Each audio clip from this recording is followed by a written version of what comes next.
Merci, bonjour. Voilà, donc je m'appelle Magali Durand et effectivement je suis psychologue clinicienne, psychothérapeute et orthophoniste. J'accueille donc beaucoup d'enfants, quelques adultes également, à la fois pour faire des bilans et à la fois pour les accompagner.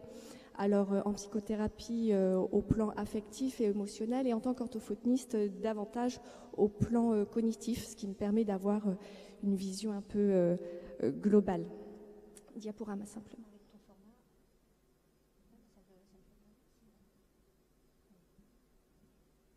Voilà, super, merci. Alors, j'ai 20 minutes devant moi, donc je vais nécessairement faire des raccourcis. Je vais essayer d'être le plus concrète possible, de donner des illustrations. Et donc, je vais vous présenter les échelles de Wechsler qui sont les plus communément utilisées pour identifier le quotient intellectuel. Ce sont des échelles qui nous viennent des États-Unis, qui font l'objet d'adaptations à travers de nombreuses cultures, de nombreuses langues, et qui sont révisées très régulièrement pour être à jour. Nous en sommes à la 4e édition de la WEPSI, c'est-à-dire l'échelle qui concerne les plus jeunes enfants, âgés de 2 ans et demi à 7 ans, 7 mois. Et puis la WISC, on en est à la 5e édition et qui s'adresse aux enfants âgés de 6 ans à quasiment 17 ans. Ce sont des tests qui sont édités par les ECPA du groupe Personnes en France. Alors, c'est avec ça. Hop, voilà. Alors, pourquoi est-ce que les personnes viennent nous consulter? Les demandes sont diverses lorsqu'il y a une demande de test psychométrique. Alors ça peut être pour éclairer un décalage constaté entre des compétences et des résultats scolaires. Souvent ce sont soit les parents mais aussi souvent les professeurs qui alertent et qui sont étonnés de la différence de performance à l'oral, de la curiosité, de l'implication d'une part et d'autre part finalement des résultats qu'ils obtiennent lorsqu'il s'agit de se conformer à une attente à travers un contrôle ou une évaluation. Il y a aussi des plaintes qui sont scolaires, souvent au moment d'orientation scolaire, ou bien ça peut être aussi des difficultés plus d'ordre émotionnel, des enfants qui refusent d'aller à l'école avec un début de phobie scolaire, ou bien des plaintes somatiques, des personnes qui ont mal au ventre, ou bien une anxiété de fond.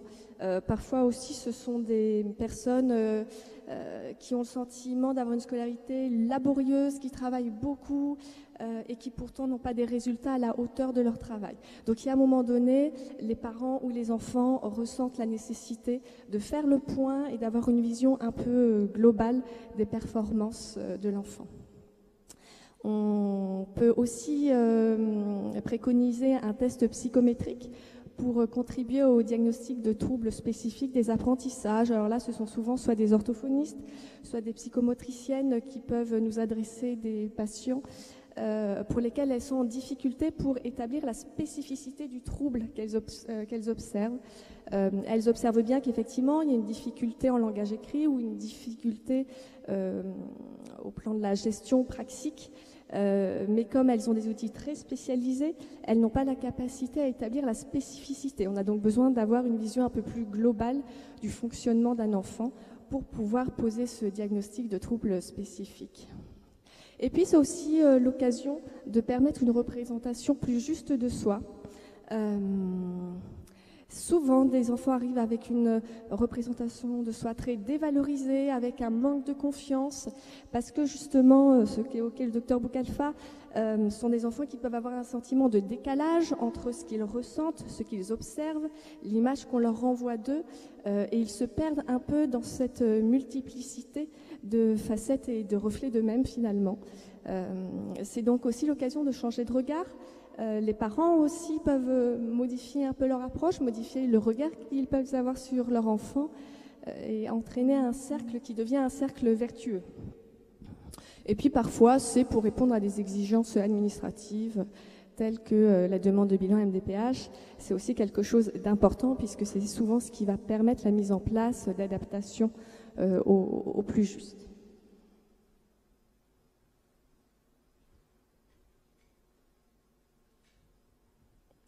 Alors, simplement, avant de présenter les tests, il me semble nécessaire de rappeler que le QI n'est pas un absolu, mais on va bien chercher à évaluer un potentiel qui va être influencé nécessairement à la fois par des conditions psychologiques et puis à la fois par l'environnement dans lequel grandit l'enfant. On va lui proposer des tâches et finalement on va mesurer des performances. Et les performances mesurées, on espère qu'elles seront au plus proche de ses compétences, mais il faut quand même garder à l'idée qu'il y a quand même ce filtre de l'examen et notamment l'influence de l'aspect affectif. Alors, pendant le bilan, on va adopter une démarche la plus intégrative possible, c'est-à-dire qu'on va à la fois tenir compte des données cognitives, des données intellectuelles, mais aussi la manière dont le sujet va gérer son intellect face aux tâches proposées.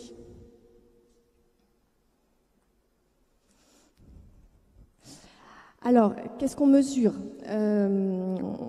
Le test part du principe, s'appuie sur un modèle théorique, le modèle de Carroll, qui considère que l'intelligence est à la fois multifacette.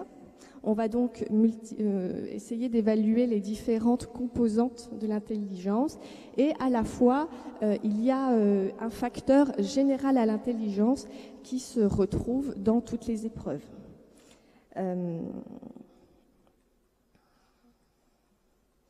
Voilà, donc on va essayer d'évaluer plusieurs facettes. Voilà, il faut garder à l'idée que ce n'est pas un thermomètre, mais que ça nous donne des éléments effectivement chiffrés qu'il s'agira d'interpréter ensuite. Voilà, ce n'est pas le thermomètre qui fait le physicien et ce n'est pas le test qui fait le psychologue non plus.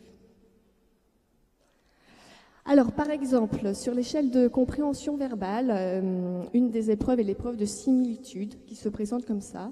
Je vais te dire 2 mots et te demander en quoi ils se ressemblent. Carotte et poireau, règle et rapporteur, autorisé et refusé. On voit qu'il y a des items de plus en plus difficiles. Le test est fait de sorte à permettre une enquête aux limites, c'est-à-dire qu'on va pousser un peu l'enfant dans ses retranchements pour voir jusqu'où il peut aller, et puis aussi pour voir quelle attitude il va adopter lorsqu'il sera face à une difficulté, face à un échec. Est-ce qu'il va être déstabilisé ou est-ce que, au contraire, ça va susciter davantage de motivation ? Et puis on va s'intéresser à la qualité de ces réponses. Alors on peut avoir des réponses très concrètes, des enfants qui vont nous répondre sur la couleur. On peut avoir des réponses fonctionnelles. Ça sert à mesurer. Ou bien on peut aussi observer la capacité à catégoriser, à conceptualiser. C'est un outil de géométrie. Voilà, ce sont donc différentes réponses qu'on va nous coter différemment puisqu'ils disent aussi la manière dont l'enfant va penser le monde. C'est-à-dire qu'on s'intéresse à la fois à la manière dont il peut dire les choses, mais à la manière dont il se représente le monde, la manière dont il va filtrer les éléments de sa vie. Une autre épreuve de vocabulaire. Alors, je te dis des mots et tu me dis ce que chacun veut dire. Alors, par exemple, qu'est-ce qu'un shampoing ? Que veut dire opaque? Que veut dire laconique? Alors j'en profite pour préciser que tous les exemples que je donne ont été modifiés pour respecter les droits d'auteur, ou sinon j'ai tiré des images d'Internet qui sont aussi donc des supports libres.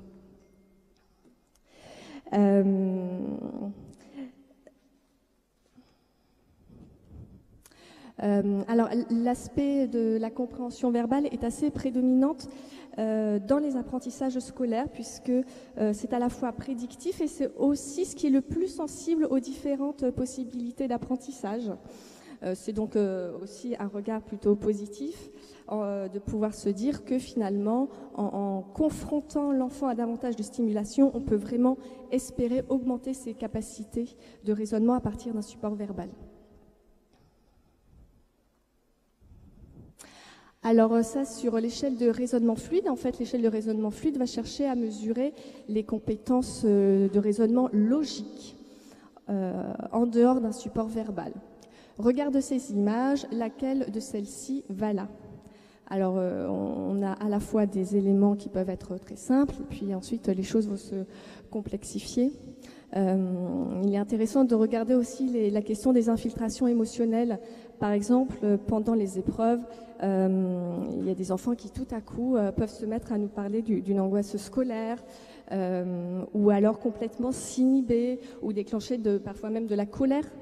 Donc c'est intéressant parce que ça nous renseigne aussi sur la manière dont ils peuvent lier leurs émotions et leurs cognitions, et sur ce qu'ils peuvent en faire quand ils sont en situation de s'adapter, notamment au plan scolaire. Alors là, il y a l'épreuve de balance.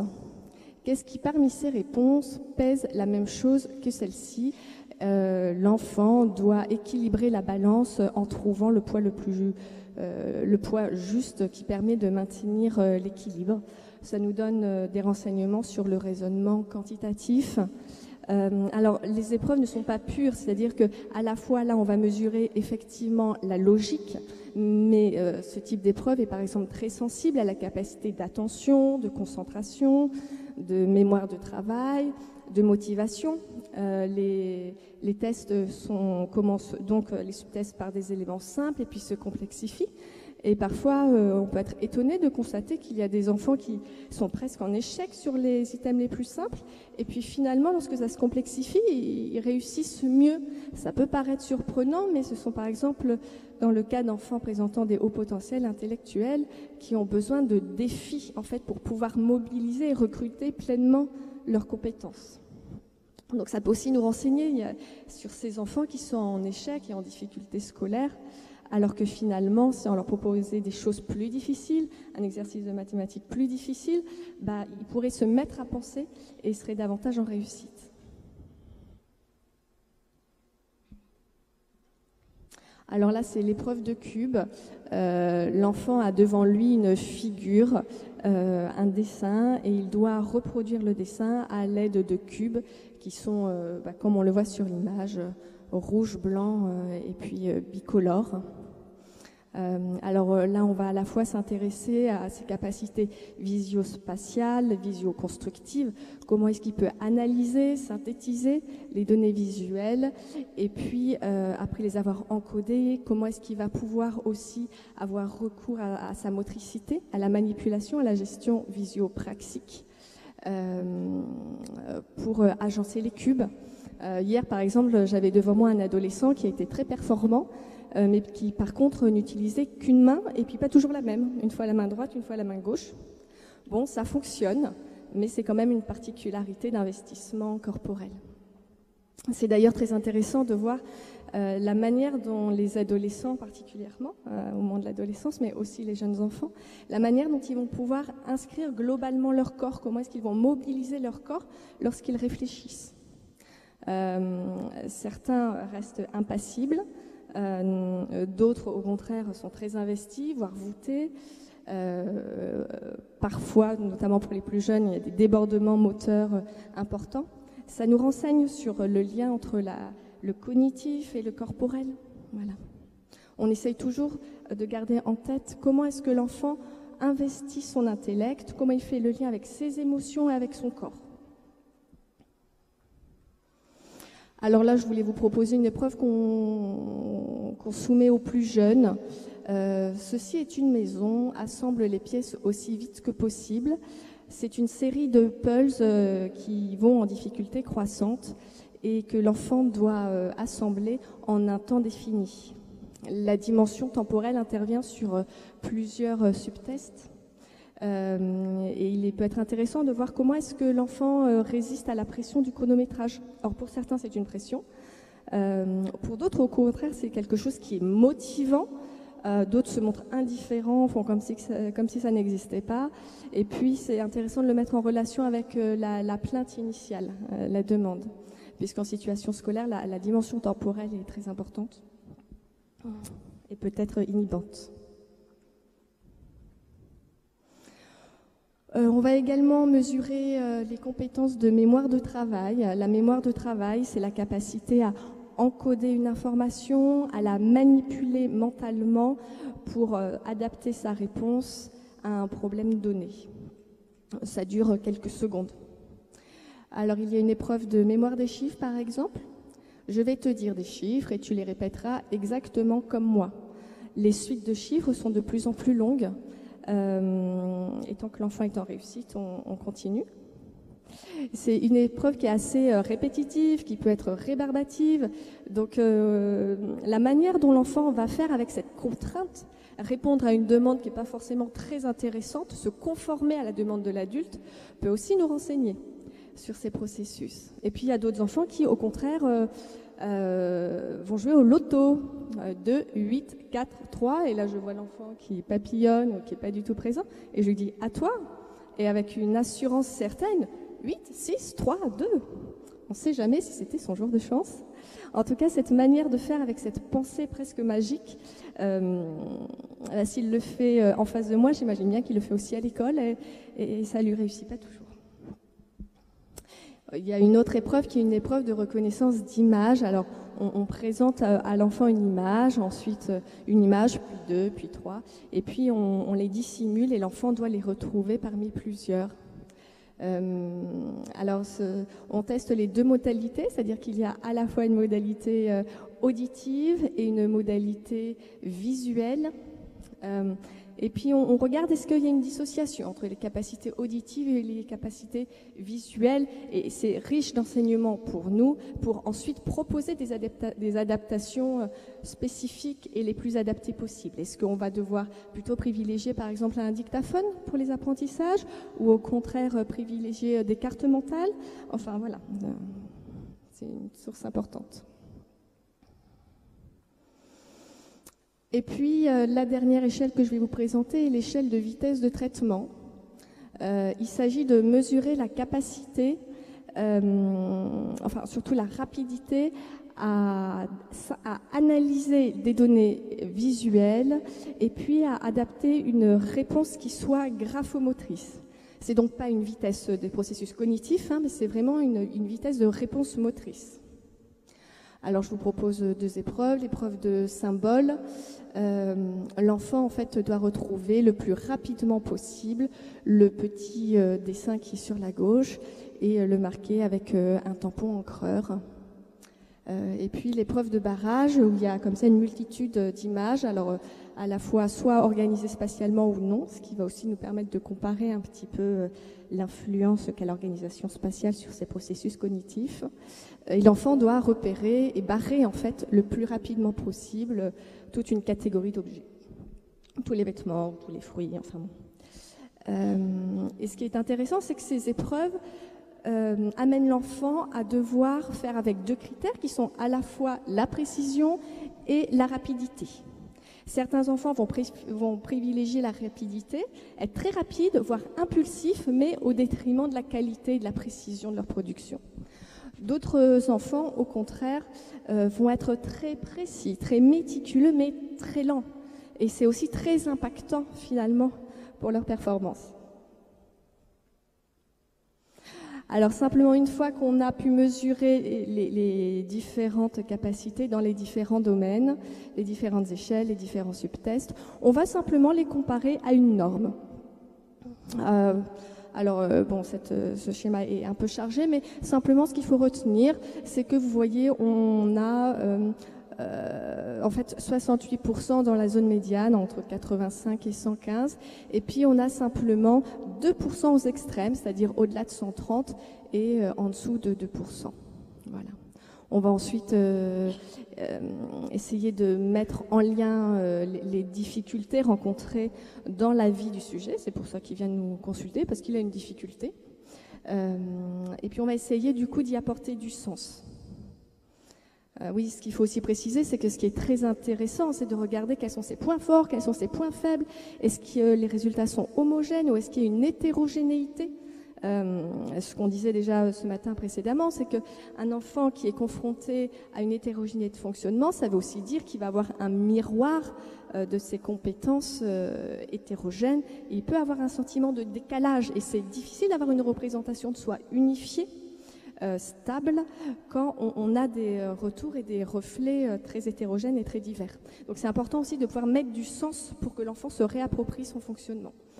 Voilà, et puis on va ensuite évidemment faire des hypothèses interprétatives, on va échanger avec l'enfant, avec les parents, pour qu'ils puissent s'approprier les résultats et puis faire des propositions d'aménagement le plus juste possible.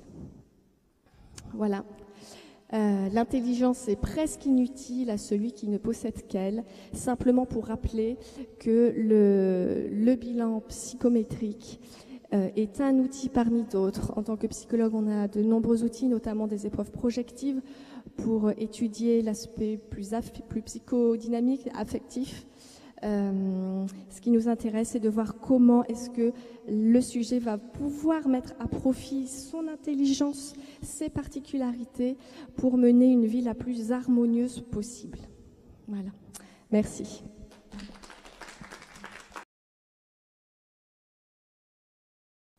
Merci. J'aimerais mettre en regard votre intervention avec ce qui avait été dit précédemment concernant l'approche globalisante et le rôle des enseignants dans l'adaptation scolaire. Et vous avez bien expliqué de façon synthétique, de façon très simple ici, les bilans. Donc merci. Moi, je suis toujours frappé, donc je suis principal de collège, je suis toujours frappé par les informations qui circulent au sein de l'établissement, les bilans, les informations personnelles, médicales, tout ce qui circule. Quelles est, selon vous, les informations qui devraient être délivrées et celles qui ne devraient pas être délivrées au sein de l'établissement pour faciliter l'adaptation scolaire? Merci. Alors, ce qui est important de prendre en compte, c'est que ce résultat est vraiment interprété à la lumière du fonctionnement global du sujet. Il me semble que ce qui est important, c'est pas forcément les chiffres en soi, d'autant plus que on donne toujours des intervalles chiffrés, puisqu'il y a une marge d'erreur qui est d'ailleurs calculée par les auteurs des tests, mais davantage un profil. Quels sont les points forts, quels sont les points faibles, quelles sont les adaptations pédagogiques à proposer. Et puis après, le choix revient vraiment au sujet, en fonction de l'âge, évidemment, à ses parents. Et puis, au questionnement des professeurs. Enfin, il y a aussi une dimension relationnelle qui intervient, c'est-à-dire qu'il y a des professeurs qui sont très formés à cette question-là et qui ont besoin d'éléments plus concrets pour approfondir leurs aménagements. D'autres, au contraire, vont davantage avoir recours à la conclusion du bilan et aux préconisations d'adaptation. Ça revient vraiment aux parents et aux enfants. Mais ce qu'il faut bien avoir à l'esprit, c'est que de toute façon, on est dans un processus, c'est un enfant qui est en développement et que le quotient intellectuel représente qu'une toute petite facette de cet individu qui, à la fois, doit être considéré dans sa dimension émotionnelle, sociale, scolaire. Enfin, voilà, c'est un ensemble.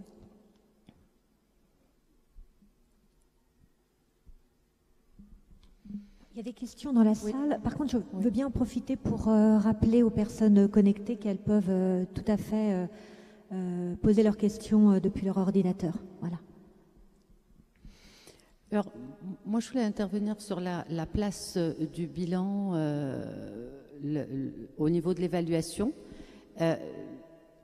D'expérience, aujourd'hui, on sait que le bilan au niveau de l'évaluation, et notamment psychométrique, n'est pas juste quelque chose de juxtaposé dans cette évaluation, et pointer l'idée qui peut être à la fois thérapeutique, il fait partie d'un processus thérapeutique pour les enfants, mais en même temps tenir compte que la psychologue qui fait passer ce bilan, c'est important de travailler dans quelque chose de pluridisciplinaire avec celui qui a posé l'indication de passer le bilan dans le sens de l'inhibition intellectuelle qu'on était en train de dire tout à l'heure par rapport à ces enfants.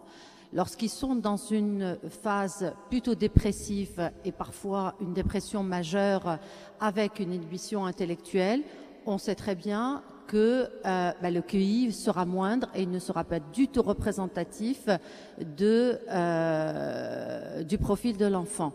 Donc ce QI est quelque chose de central mais en même temps, il s'inscrit dans une évaluation globale, dans le sens qu'il faut absolument faire attention à l'état affectif de l'enfant au moment de la passation, puisqu'on sait très bien, une fois qu'on a fait ce WISC, on ne pourra pas le refaire pendant au moins 2 ans. Donc si on l'a fait et l'enfant a des résultats moindres, c'est compliqué après de revenir pour dire ah non, il va falloir le refaire. Donc l'idée est que le travail pluridisciplinaire et en équipe est très important entre le psychiatre, le psychologue, l'orthophoniste. Il y a un moment pour le passer et tenir compte impérativement de l'affectivité de l'enfant pour optimiser le test WISC. Oui, oui, tout à fait. Et puis le bilan, c'est vraiment, c'est un outil bien sûr, mais c'est surtout l'occasion d'une rencontre entre un sujet qui a une souffrance et qui a une demande. Hein, on passe pas un bilan psychologique ex nihilo, mais vraiment avec une demande. Et puis c'est une première rencontre, donc ça s'inscrit vraiment dans un processus. Avec un entretien, avec des éléments plus projectifs, sa demande, et puis effectivement le contexte de la demande. C'est pour ça que l'interprétation du bilan et des tests est cruciale. Et les résultats doivent être pondérés par ces éléments-là.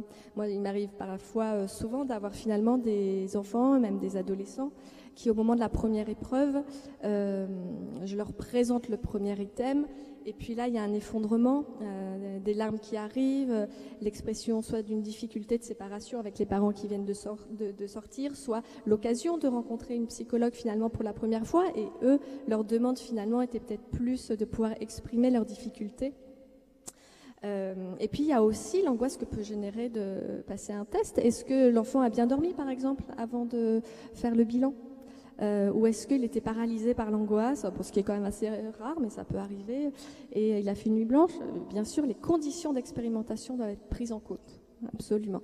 D'ailleurs, on a la possibilité, sur certaines échelles, de ne pas tenir compte de certains subtests et de les remplacer pour le calcul, par exemple, du QT, si on considère que des événements lors de la passation ont parasité ses performances.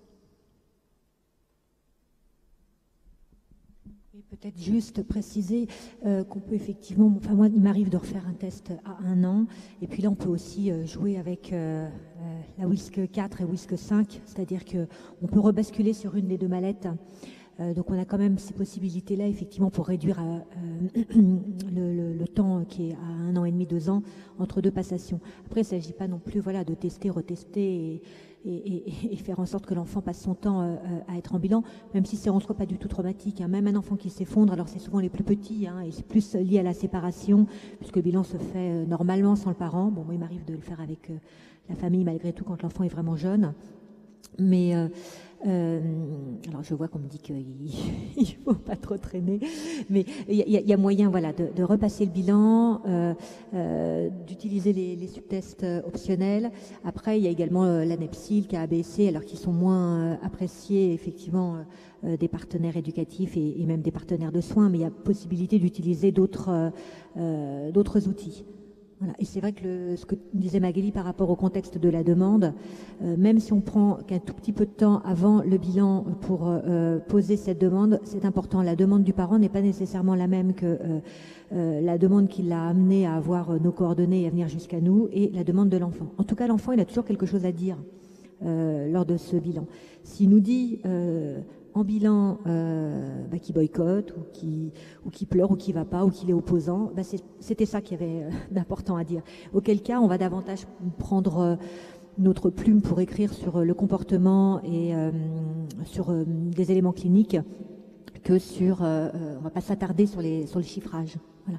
Oui, il m'est arrivé en restitution de parents de ne donner le QI qu'au moment presque de faire le chèque, enfin tout à la fin. C'est-à-dire que ce qui était important, c'était pas tant finalement les résultats obtenus, parce que les conditions de passation étaient telles que les résultats du bilan, en tout cas en ce jour J-là de première passation, moins important que ce que l'enfant avait voulu déposer de son fonctionnement à lui et de sa demande à lui. Oui, et puis effectivement, ce qui va aussi déterminer la manière dont on va orienter le bilan et les conclusions, c'est vraiment la demande.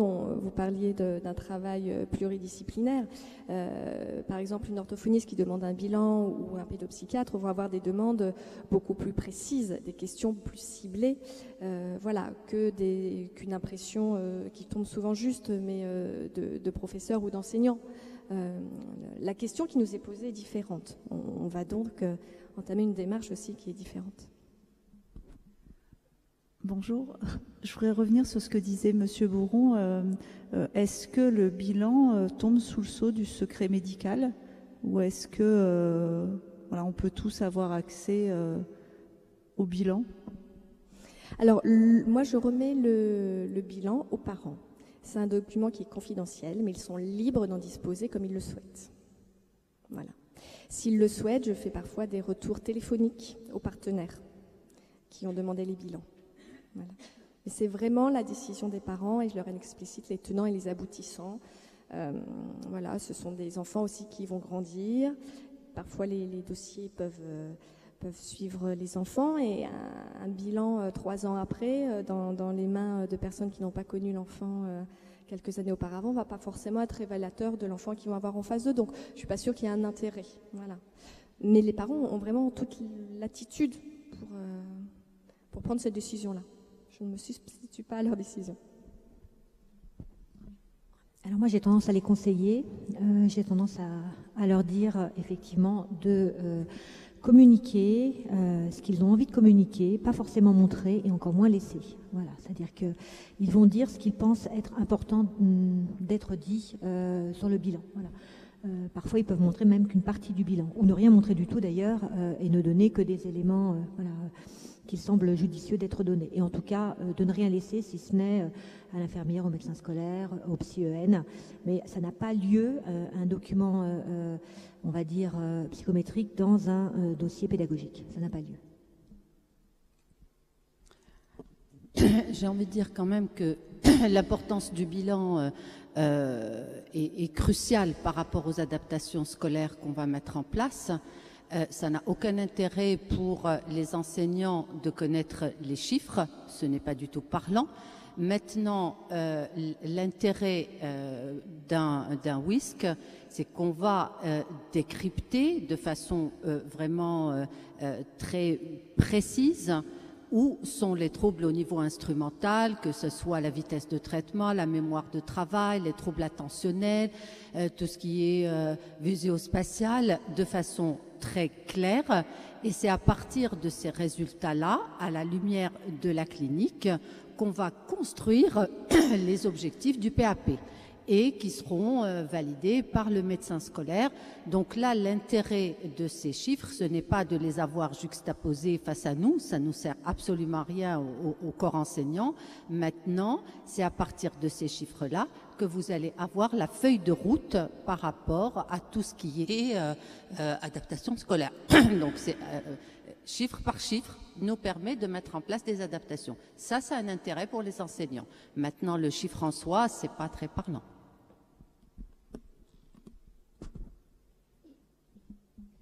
De toute façon, ça se fait en équipe éducative. Généralement, il y a au moins le psy, voire l'infirmière. Le PAP, de toute façon, il ne passe pas sans effectivement qu'il y ait un avis médical. Et puis, même nous, enfin, au niveau des conclusions, hein, des préconisations, notre page de conclusion, de synthèse et de préconisation, avec parfois même des pistes d'adaptation, elle est souvent en dernière partie du bilan et elle peut être tout à fait détachée. Oui, oui. Voilà, je ne sais pas s'il y a d'autres... Oui ?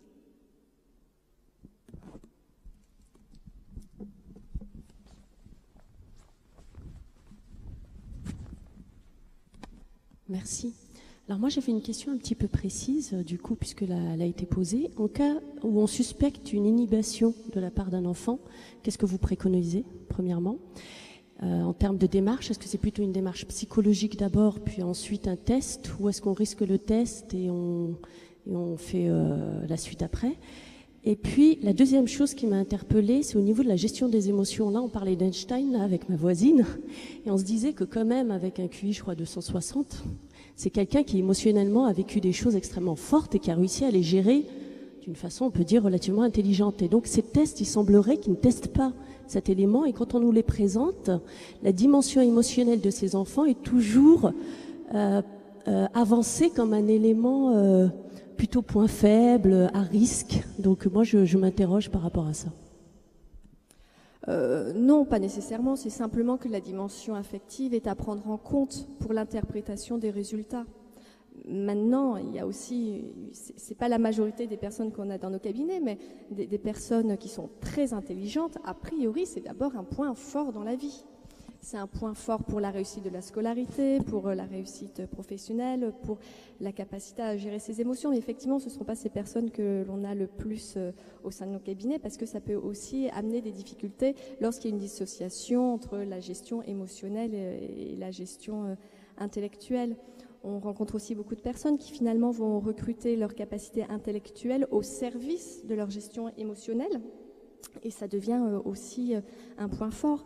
Là, je vous ai présenté des bilans psychométriques, mais encore une fois, c'est un outil parmi d'autres. C'est dans la boîte à outils du psychologue pour essayer de mettre en lumière le fonctionnement d'un enfant. On a d'autres outils pour s'intéresser à la dynamique psychoaffective, par exemple. Cet après-midi, il va y avoir 2 interventions sur effectivement la gestion émotionnelle. Concernant l'inhibition, alors après peut-être on peut avoir des avis différents. Hein.